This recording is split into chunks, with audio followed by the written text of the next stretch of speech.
Welcome to Let Me Fix This. Enjoy the video. In this video, I will explain how to connect your trading account to Myfxbook. First, you'll need to create a Myfxbook account and activate it through the email link they send you.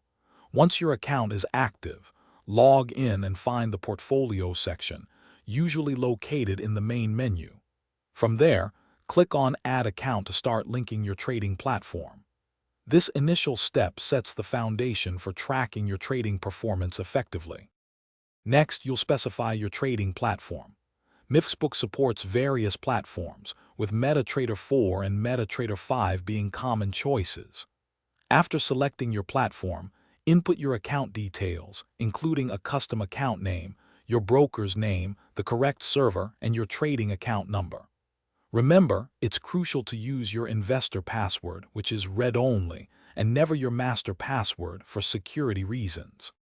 To ensure transparency, Myfxbook requires verification. You'll verify your track record by confirming your investor password and server details.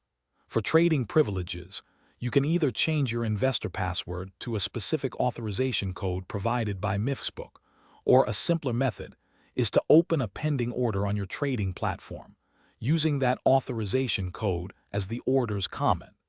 This confirms you have control over the account without risking capital. If you encounter connection problems, first double-check that your account number and investor password are entered correctly. Sometimes, simply restarting your MetaTrader platform can resolve pending connection issues. Once verified, you can adjust privacy settings to make your account public, allowing others to view your performance.